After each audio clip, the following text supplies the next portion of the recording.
We some chatty blankety blankers, Bloom, because I Yeah, was that's like, a I was chatting, and then I was like, oh my God, we're late. they're kind. Our audience is kind. Thank you, folks. You're beautiful. Let's do this thing.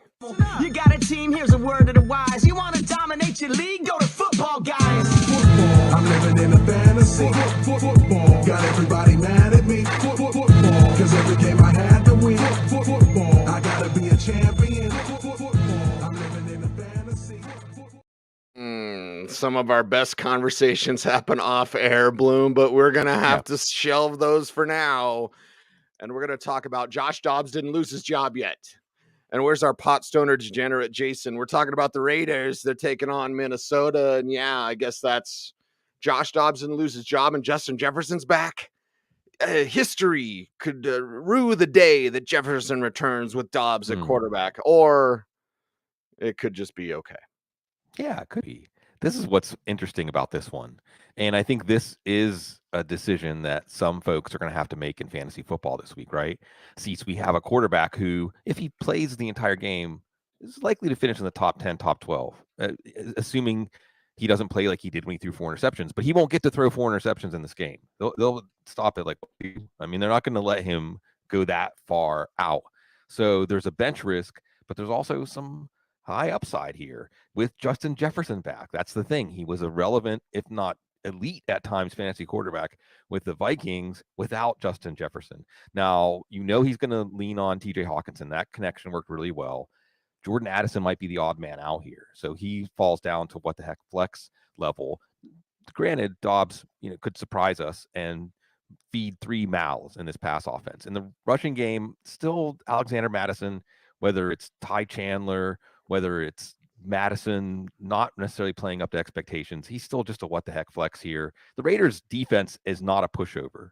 So this is, speaking of a push, we're saying this about so many teams, Cease. At this point in the season, like it's the first week of December and 2/3 of the league is alive in the playoff hunt, including the Joshua Dobbs led Vikings. Yeah, so let's see how they can react, and let's see if, I don't know, Devontae Adams gets used more. Right. What do we say about the Raiders, Bloom, at this point? And again, I'm just watching Aiden O'Connell every week. You see some progress, you see some growth, not real great football yet, but like, okay, what are we learning here? How do the Raiders respond? Are they going to play spoiler for teams along the way the rest of this year, including the Broncos in the final game? But the Vikings, yeah, they could spoil. The Vikings want to get on a roll. The Raiders could spoil that, but how? Yeah, well, Antonio Pierce, right? Aiden O'Connell. And that's the interesting story here. Just strictly as somebody consuming a lot of football, watching the Aiden O'Connell story is interesting. And Cease, I think you put the spotlight on him before the season saying, hey, this guy, this was a good pick. We didn't think it would escalate so that he is the quarterback, the unquestioned quarterback this year without Josh McDaniels, which might be a good thing. But he's playing well enough to keep Devontae Adams, obviously, in our lineups. We're not even questioning that. Maybe even Jacoby Myers. The offense is viable enough. We had Josh Jacobs break a long run. Wonder what his future is. That's another interesting one, right? Because that's the thing, Cease. You look at this Raiders team, and it's all open-ended. I mean, you've got Max Crosby. He's a signature player. Aiden O'Connell. We'll see how much he can put his fingerprints on the future of this franchise. And then it's pretty much open, but still playing spoilers, still with that Raiders pride, and maybe even a little bit finally of Hunter Renfrow. I wonder what problem Josh McDaniels had with Hunter Renfrow. There's a Peyton Hillis joke in here somewhere, but I'll leave that alone, Bloom. What a treat. I'm going through the chat room. You were answering chat questions as you were waiting on me because I was warming up my coffee. I'm sorry. Bonus material. Yeah, it's fun. That's why we say come to YouTube, right? Like, we appreciate audio listeners. That's how we got started 18 years ago, right? But like, yeah, come to YouTube. You get little special bonuses, right, Bloom? Like, yeah, well, it's old fashioned, but I like interacting with the people that watch and listen to our show. Yeah, it's all good, man. It's all good. And it's all good in this one. Seattle, San Francisco. Now, you think, man, San Francisco, look at what they did to Philadelphia. They're just going to run roughshod over their division opponent. But we know this game. Everybody knows this game. They hate each other. They play really good football against each other. I don't care if it's in Santa Clara, It's not actually San Francisco. I don't care if it's in Seattle. It doesn't matter, Bloom. But the Seattle side is up first. It's like, okay, DK going off. We could lock it to a little bit more. Where's JSN at as a what the heck flex, or even more than that? The backfield is a little bit confounding. But Seattle side, yeah, San Francisco looks like the eventual Super Bowl champion. Right. However, Seattle can put up a fight.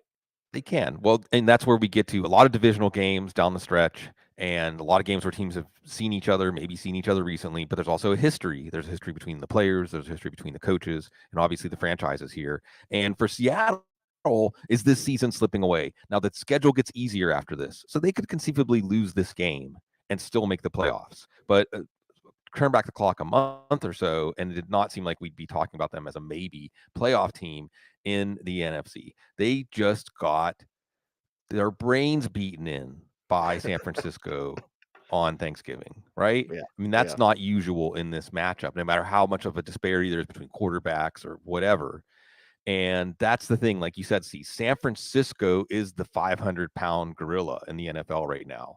Like, you think of it in gladiator terms, go back to the gladiator days, the crowd wanted a good fight, right? The crowd, yeah, like, ooh, ah.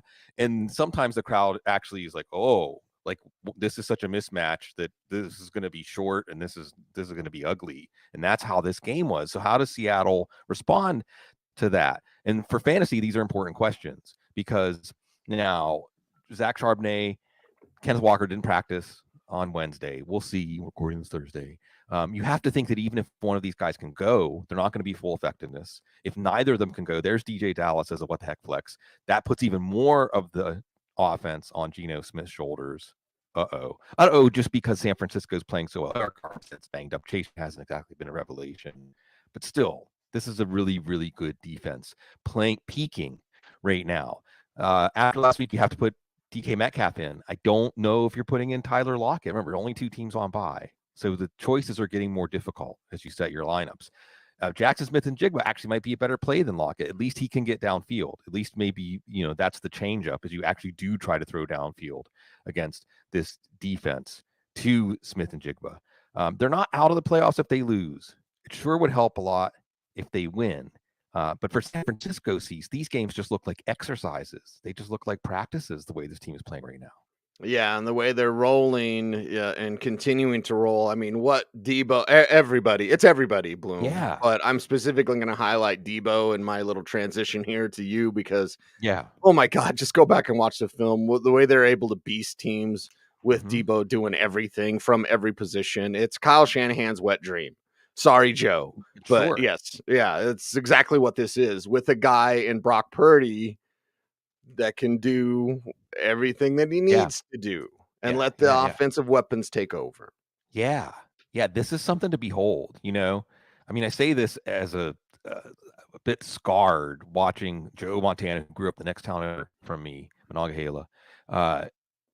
Just the inevitability, watching the San Francisco 49ers of the 80s, there was just this inevitability about them winning, right? And this team has that feeling right now. And certainly this is a game you don't want to peak too early. But what's remarkable about this team, what's remarkable is that it's December and they're healthy. It's December and they pretty much look like the team we saw take the field early in the season. Now, I don't want to bloom them by pointing that out. And that could be why they're just getting out on teams so easily coming out of the bye. For fantasy, there's not really any intrigue here. I mean, I guess if you play DFS or you like to do prop bets. So I think that you saw this team in the first matchup. I mean, it wasn't a big game for Purdy. And that's the thing, like you said, Kyle Shanahan's a very enjoyable experience. The thing about Kyle Shanahan's offense is that if Seattle changes to try to stop what worked 2 weeks ago, then Brock Purdy can just decide to do some other option in the play, and it's still going to work, maybe to different players, but it's going to be efficient. It's going to put points on the board. Elijah Mitchell's a little banged up. That's, I guess, what we'll watch. Jordan Mason, maybe the backup, as we're stocking our bench with injury upside backups. But yeah, Kittle, Samuel, Ayuk, McCaffrey. I mean, it's breathtaking. It's not just the quality of these players, and the variety and the diversity of talents they can represent for an offense. It's that Kyle Shanahan can deploy them to put defenses tied up in knots. And Brock Purdy understands Kyle Shanahan's mind enough to take advantage of all of these choices that he sets up. Yeah, that's choices. In fact, choices for Buffalo and Kansas City. All right. Okay. Josh Allen. And now James Cook has fallen to the number 10 rusher in the league.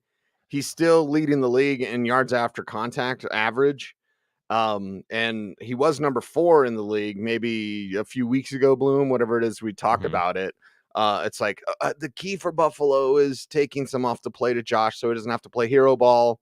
You have Dawson Knox back, which maybe this week, maybe, but that might cut into Dalton Kincaid. So there's a conversation here. Yep. It's more than just Stephon Diggs and Josh Allen. Like, Bills, if you want to win, the answer is not you do everything, Josh. Right. How much drama is this? And for fantasy, it does get you a little twisted up looking at options in this Buffalo offense, because you're right, Cease. The region of Dawson Knox. What did we see when Knox went down? That's when Dalton Kincaid comes alive. That's when Khalil Shakir starts playing basically as a full-time player, 70%, but a full-time slot receiver in this offense. He becomes more interesting. But at the same time, Buffalo's season starts to slip away, right? And we're pounding the table saying balance, and not balance for the sake of balance because old school football dictates you establish the run and wear down the defense and let your defense rest on the sidelines and all those other fringe benefits to establishing the run. It's a psychological thing, because Josh Allen, when he feels like it's all on him, that's when he starts to err on the other side of his incredible, considerable boundary of what's possible. And he plays out there because he has to, and that's when things tend to slip away. So against a Kansas City defense that's showing some cracks, Jordan Love really, I think, got everyone's attention with what they did against this Kansas City defense, which had been pretty tough this year. You wonder coming out of the bye, and that's why right, if you want to put a chip on they're going to get it right, then I think that means you put it on James Cook this week. I think it would be more James Cook, who still looks fresh. I still think you have to leave Dalton Kincaid in, but you won't be surprised if he doesn't do as much. Gabe Davis is an interesting player. Remember, he's the central part. He had that game in the 13 seconds game. Stephon Diggs. But this is your season. Again, fantasy football and even the ins and outs of how and why, from a strictly from a fan base and franchise standpoint, they should treat this game not like your Super Bowl, like your stay of execution. Yeah. Oh, boy. Kansas City side of things, and we're getting questions about bad weather games in the chat room. So, Kansas City looks like 10-mile-an-hour winds, and it's winds more than anything. Yes. Or rain. That's more of a concern to me. Offenses can move in the snow, baby. Now, if it's, snow plow, blizzard, that's different. But most of the time when it's like flurries, wind, watch out for wind. Cold really doesn't matter as much. Although it would matter in the kicking game. But it's like Kansas City, it's going to be fine, baby. It's like 40 degrees and 10-mile-an-hour winds. So it's going to be fine. So the Kansas City offense should look fine and one-dimensional, I guess. And Isaiah Pacheco, the angriest runner in the league. I'm going to shock everyone. The angriest runner in the league has shoulder problems again. Yeah. Okay. Kansas City's, but here's the thing. There's enough time in this regular season they can figure it out and go all the way. That's Kansas City, Bloom. But man, they got to figure stuff out, because they're pretty, not necessarily easy to read, but they're pretty one-dimensional right now. Yeah, well, and like you said, even that dimension is cracking a little bit. And that's something where, it's not like this team is really in a crisis when you compare these two teams and where they're at. But certainly the chance to host the 6th straight AFC Championship game is on the line. There's a lot of contenders for that throne, at least going into the playoffs. And this team, so Cease, the narrative about this team has gone from, wow, they're going to be a balanced team. They have a good defense. Don't worry. The offense, they'll get it. They'll find their mode like they always do, but they haven't found it. And it has been, here we are, as goes Isaiah Pacheco, so goes the Chiefs. I mean, maybe based on what has worked in this offense, Rashee Rice. And again, for fantasy, there's not a lot of intrigue. I mean, I shouldn't say that because Mahomes, there are some choices. Like if someone said Justin Fields or Patrick Mahomes, I mean, my first instinct is they play Justin Fields, against Detroit. Yeah. And yes, just by the way, as a quick tangent, like you said about weather, we're going to watch, I think it was John O'Shaughnessy in the chat room pointing out Baltimore, Cleveland, Cincinnati. These are games just to watch.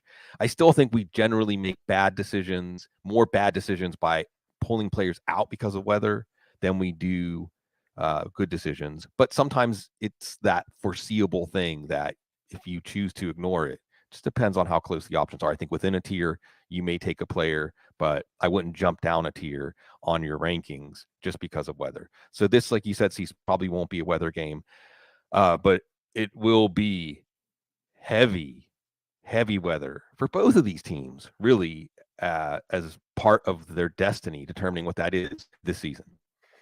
Would you like a Lassie bark that's totally not a Lassie bark? Always.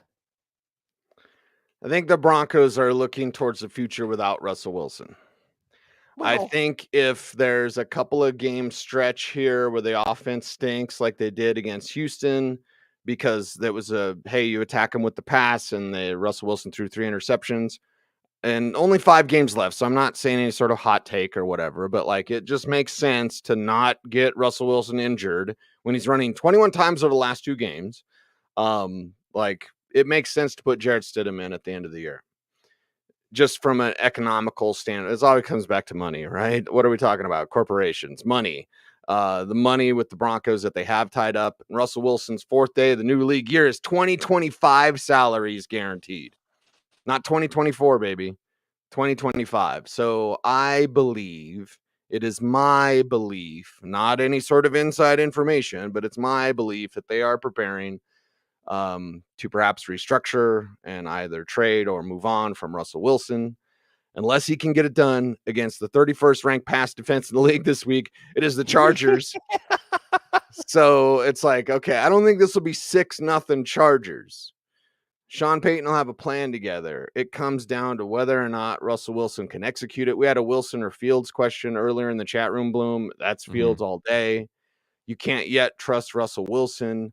I've been saying more of Judy. Judy's been wide open the last couple of games. Russ doesn't see him. He makes 2 reads and runs. Mike Sando had the great article saying, I talked to a defensive coordinator who said they're treating him like a rookie quarterback. Yeah, that's right. They are. So can he do more? It'll set up like the Texans game, Bloom, where you got to attack him with the pass. Javante's not the same. Okay, 3.5 a carry. Javante's just a plotter right now. They're not using P. Ryan as much early, although they should. And Jaleel McLaughlin's a fantasy because he can't keep his feet. Anyway, and he can't pass protect. Let's talk about the Broncos and Chargers and how it could be more of Cortland, more of Jerry Jeudy, or it could be Russ throwing 3 picks again. Yeah, a little bit of both, maybe, because it's the Chargers. That was some of your finest work, Cease, the introduction there. It was gripping, and then let's drop into this game against the 31st ranked pass defense and a lame duck coach, a lame duck team, So what's going to happen here? Because Denver can still make something out of the season.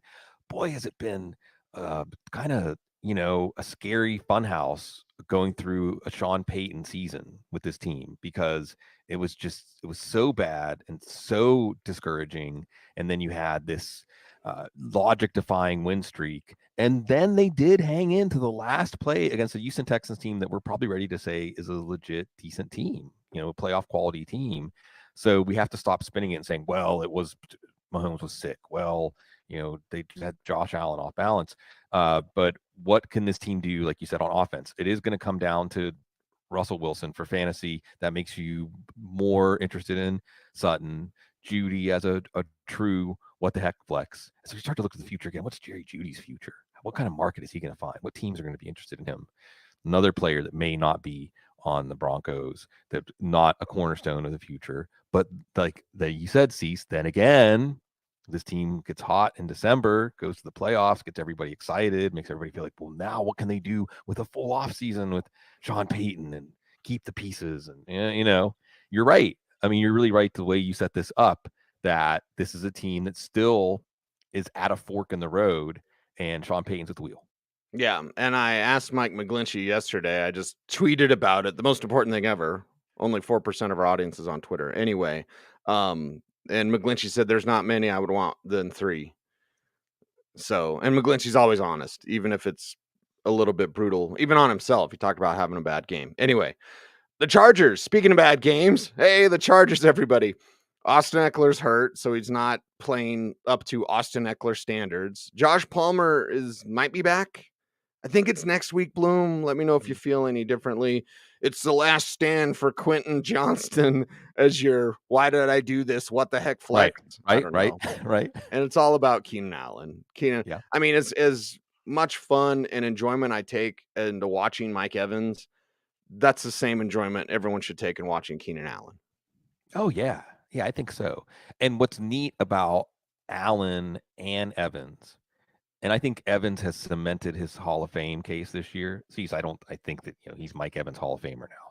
That might have been appropriate before this year, but I think this was the year that it came out into the mass consciousness of NFL. Well, and first ballot Hall of Fame. First ballot Hall of Fame. Before it was Hall of Famer. Now it's like there's no doubt. Yeah, at first ballot Hall of Famer. Hall of Fame. Oh boy, we could do some interesting shows. I mean, maybe you and I should do some more evergreen type football material and just talk about football and not necessarily about what's going on in football right now. But I would say that the best definition I can come up with as a Hall of Famer is a player that you don't compare to other players, a player you compare other players to. Like we're going to be talking for a long time about this guy looks like he has a Mike Evans type game.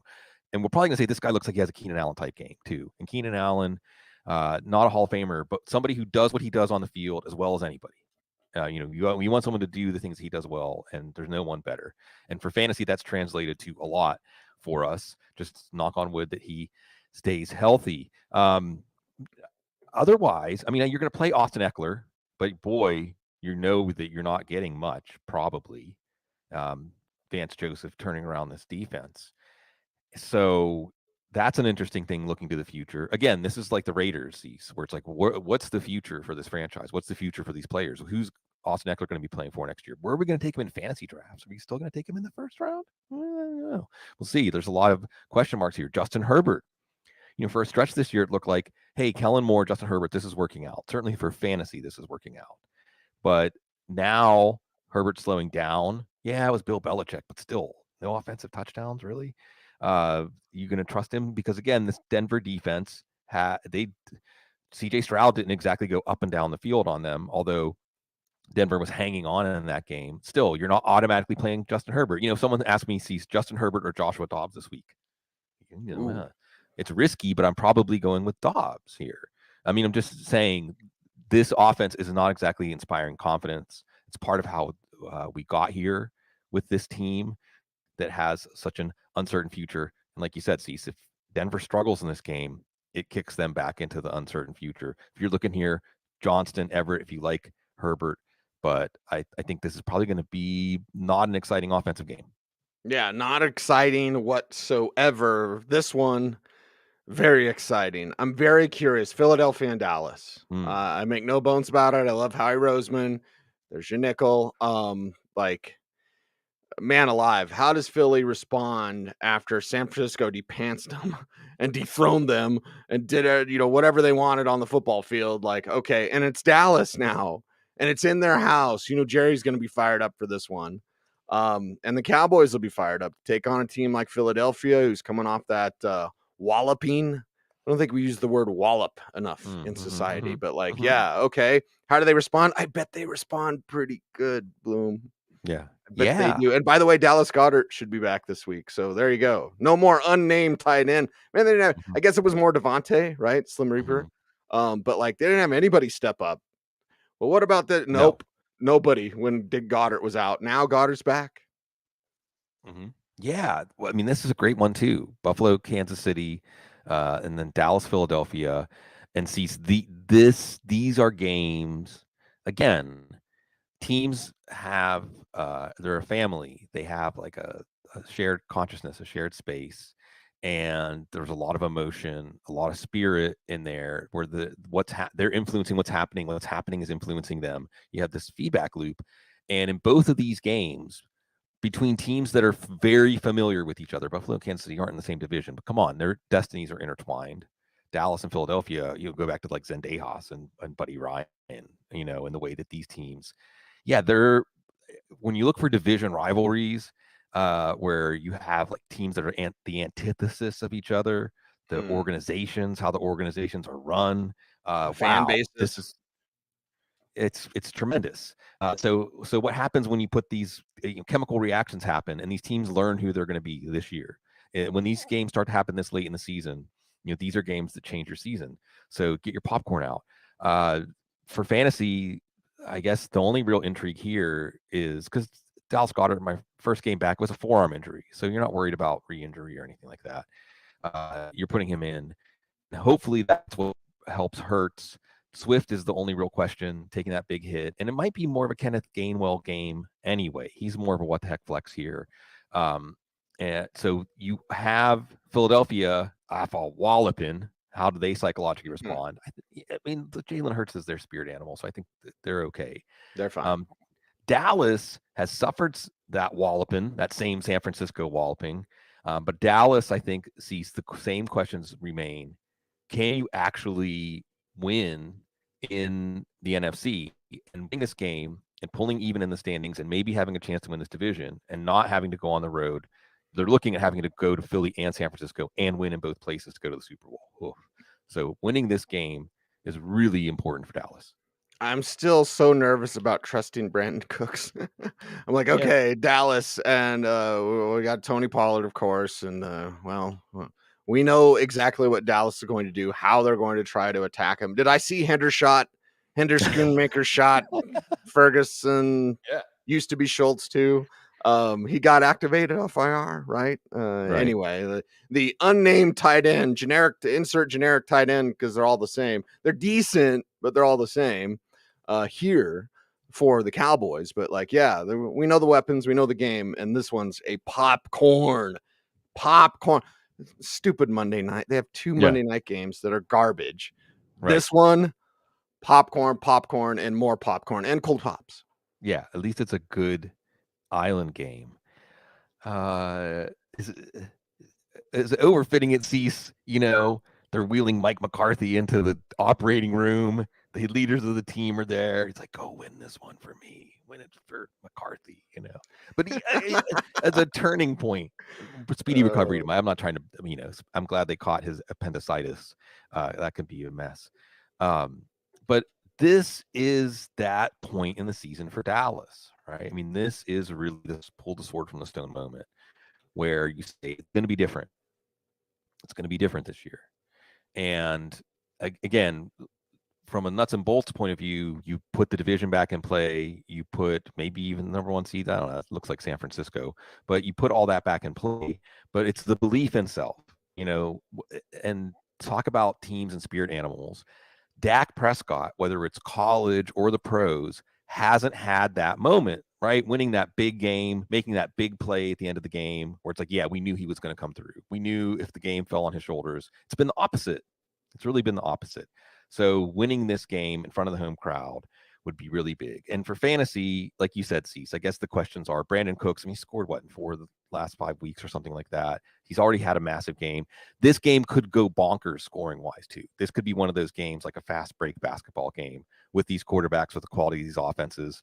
And also we just saw Dallas play one of these games against 41-35 against Seattle. So let that influence you when you're deciding whether to play players in this game, including Jake Ferguson, who had like 6 for 75 in that game against Seattle. So yeah, fantasy aside, these games, Buffalo, KC, Philly, Dallas, like breathe it in. I think why football remains so mesmerizing is when it's played at a high level with full emotional investment by the participants. It's like a fireworks display of just human becoming, manifesting, sometimes tragedy. We've seen that. And these are the games that we watch all year because that creates the story. It creates the story, and then Monday night. Oh, God. Why 2 Monday night games at the same At time? the same time. What are you trying to do here? Like, what's the theory behind that? I don't know. Money, right? Okay, let's get back to it. Corporation talk. There's our real show, Bloom, talking about the evils of the NFL. Tennessee and Miami is up next, and I guess Derrick Henry's okay. It's totally not a concussion. Thou doth protest too much. But either way, we don't want it to be a concussion. We want King Henry to play as long as he possibly can. Okay, the Tyjae Spears summer stock gets put on the shelf a little bit. All right, that's fine. But Tennessee with Will Levis going up against Miami, maybe it should be more Spears as your receiving back, because Right. I don't think they can run and run as much as they want to on Miami, who will put maybe 21-3 at halftime, something like that. Yeah, end of the first quarter. I mean, that's the thing, right? Did you see that Vrabel fired the special teams coach? See Ackerman. You see when that happened? Mm-hmm.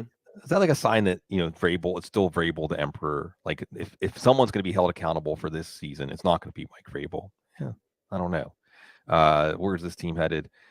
Will Levis under the lights. Okay, I mean we'll see. Vic Fangio says I like facing rookie quarterbacks every day. I think that Miami defense is looking pretty good here. Is it the Derrick Henry show? You don't leave Derrick Henry on your bench because it's Derrick Henry, but it sure seems like whether it's via game script or just what is going to work to some extent in this game, it would be more Tyjae Spears, who look pretty good.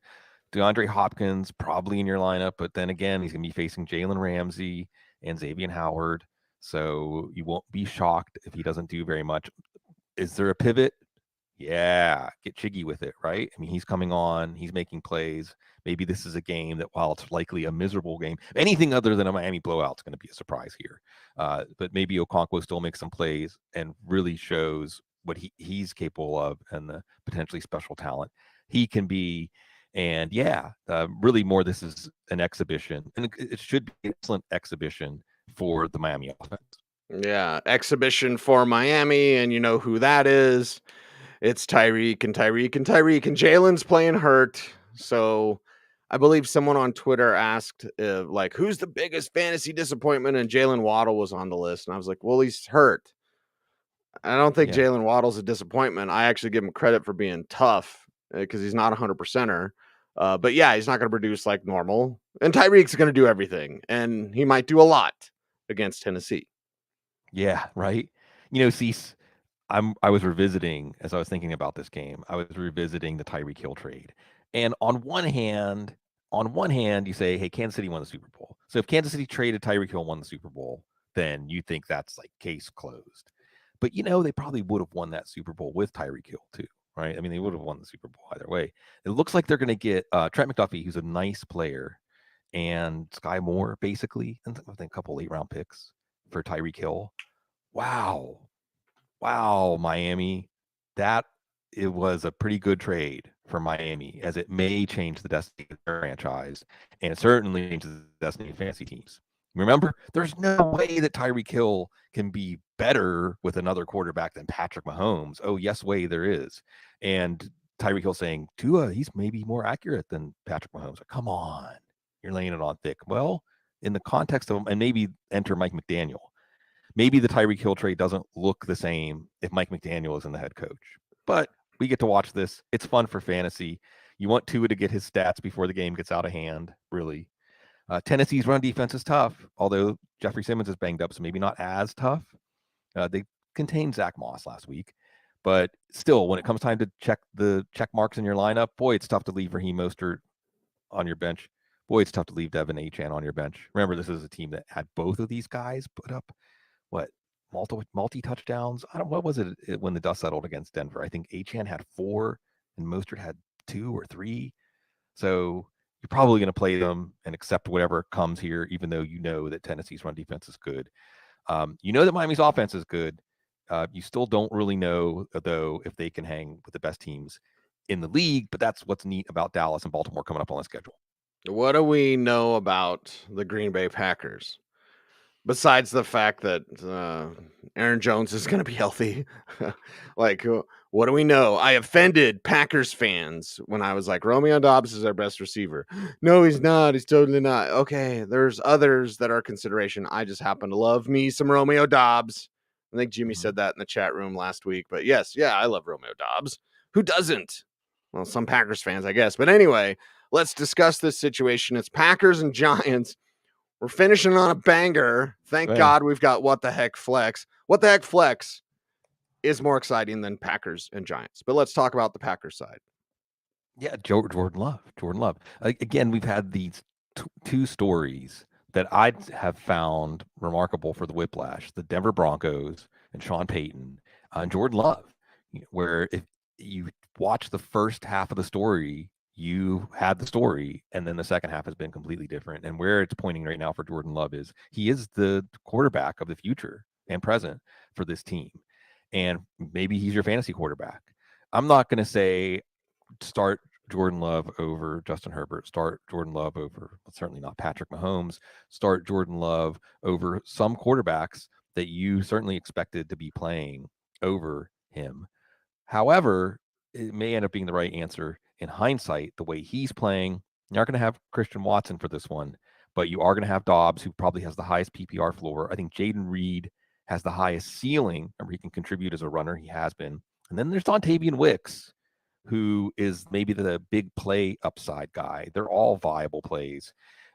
Dobbs, again, with the highest certainty, Wicks with the highest ceiling, maybe even Tucker Kraft, the rookie, with Luke Musgrave, the other rookie on IR.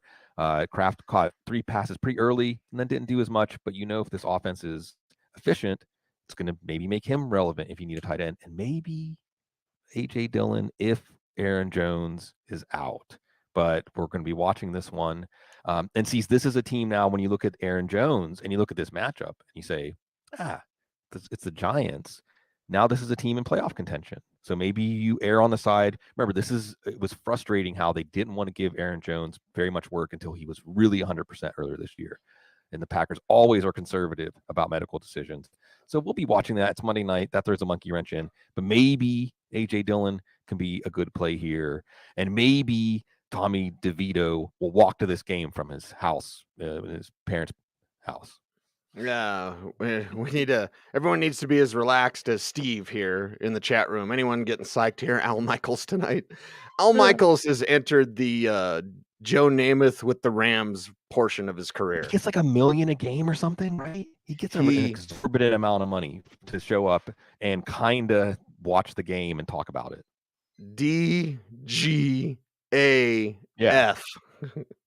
And I love Al Michaels. Right. But man alive he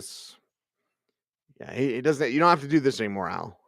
Well, he's still making money off of. Do you believe in miracles? Like it's going to keep cha-ching, cha-ching.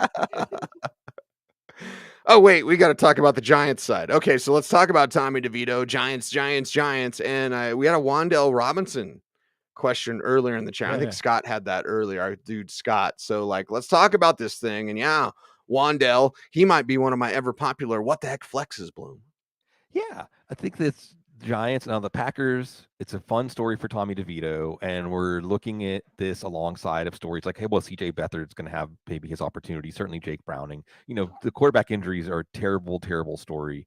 But the silver lining is the chance for some of these guys to at least show they can hang in the NFL as a backup. And Tommy DeVito is certainly doing that. Mike Kafka putting some stuff together, coming off the bye. But also you're going to face Rashawn Gary. You're going to face a tough defense. Maybe a lot of Saquon Barkley. I was looking at this game, Cecil, I thought, I want to know what team is going to sign him next year. And I'm going to commend that team. I don't even care if it's the same deal they gave Jonathan Taylor. If you're going to spend $20-30 million guaranteed on the open market, why not a player like Barkley, who is going to be a warrior for your team, and hopefully do something for your fantasy team in this one. Jalen Hyatt is going to be a big part of this team's future. Remember, he had that 100-yard game going into the bye. Maybe he's a what the heck flex we need to look at this week. And Darius Slayton's healthy-ish. Waddell Robinson healthy. So you have these pieces. Darren Waller, not quite yet. Maybe next week. If Daniel Bellinger will be filling in for him. But this isn't an offense that we expect a lot of ceiling games out of. Barkley's the only one for sure that we're putting in. But getting to see Tommy DeVito, getting to see what Kafka can do put together for him, and it shows you just how quickly the hot head coaching name can cool off. But it should be at least fun for the Giants as they are still rebuilding. Yeah, still on their way. We're on their way to finishing up this show. It's week 14 preview part 2 here on the Audible. It is footballguys.com. So make sure to check out footballguys.com. Sign up for our free daily newsletter every morning, hot and fresh, right to your inbox. The top news stories from around the National Football League. Commentary written by me, Cecil Lammey, Sigmund Bloom, and Joe Bryant. That is a hell of a trio. Sorry, Joe. It's time for our ever popular What the Heck Flex. You're looking over your lineup. You just need some God blessed punch, Joe. Sorry. And who could those What the Heck Flexes be? PPR formats. Again, our pot stoner degenerate Jason makes a lot of money on Samaje Perine as receiving prop bets. So Samaje Perine, What the Heck Flex. The Chicago backfield is interesting. So Khalil Herbert for me is a What the Heck Flex this week. You mentioned Kenneth Gainwell, how it sounds like a Gainwell week. He's in the What the Heck Flex category there as well. Dearness Johnson for me is in the What the Heck Flex levels there. My buddy Jamal Williams with the Saints there as well. To the wide receiver position, looking at What the Heck Flexes, there is Wan'Dale Robinson. I teased it, industry term. Let's talk. Well, Cedric Tillman, perhaps. What the Heck Flex. Darnell Mooney in the What the Heck Flex category as well. And Parker Washington, the Penn State kid, showing up and showing out last week. Could be more there without Christian Kirk. So Parker Washington, one of my ever popular What the Heck Flexes. Bloom, you look over your lineups. You just need some punch. Who are some of your week 14 What the Heck Flexes? Yeah, Steve in the chat room says Zay Jones too. Yeah, Zay Jones, Parker Washington. That's going to be a safe pass offense with CJ Beathard, short range targets, running backs, DJ Dallas, Dante Foreman. Sounds like he's fine coming out of the bye, and it seems like he's gained enough traction in that backfield to be lead back. Has been game with Keaton Mitchell, weather asterisk, of course, but actually, if the weather is sloppy, well, I guess that's a Gus Edwards game, but it only takes one play from Keaton Mitchell. I like Jerome Ford this week. Still don't know who's going to start at quarterback for Cleveland, but I do think Jacksonville's coming out of that Monday night game a little weary, a little beat up. Jalen Warren, we're going to see what happens with him. He should be in your lineup, even if Najee Harris can play, just because Harris might not be 100%. And New England's going to allow the Steelers to just lean on the run all night. Tyjae Spears, we talked about making a lot of sense for Tennessee to try to hang around against Miami or maybe in garbage time. Noah Brown with sauce on Nico Collins. Quentin Johnston building some confidence and probably won't be seeing Patrick Surtain as often in this one. Jalen Hyatt, the trio in Green Bay. Jonathan Mingo. I don't think Marshawn Lattimore is healthy quite yet. Certainly seems like they're looking to the future there. We'll look to the future, cease to Sunday night and recap. And like someone said, Thursday night, Al Michaels, if he makes you feel as listless as he feels, check out Jeff and Matt Waldman. Thursday night show. Any time you can spend with Matt Waldman. None of us spend enough time with Matt Waldman. We all need more time with Matt and Jeff. He made me excited. He suggested the Senior Bowl. I actually saw base camp, Bloom. The junior Senior Bowl. Junior Senior Bowl. And I was talking to Jeff Legwald. Shout out Jeff. And he was like, this is going to be the most talented Senior Bowl of all time. I was like, yep. Yeah. Oh, yeah. New frontier. I'm here for it. For a few more years. You teased that, Bloom. That was our little secret. But I was like, oh, Bloom's already let the cat out of the bag. Yeah. I'm going to enjoy the Senior Bowl. I'm going to get to 20 and, probably take some time off. But there you go.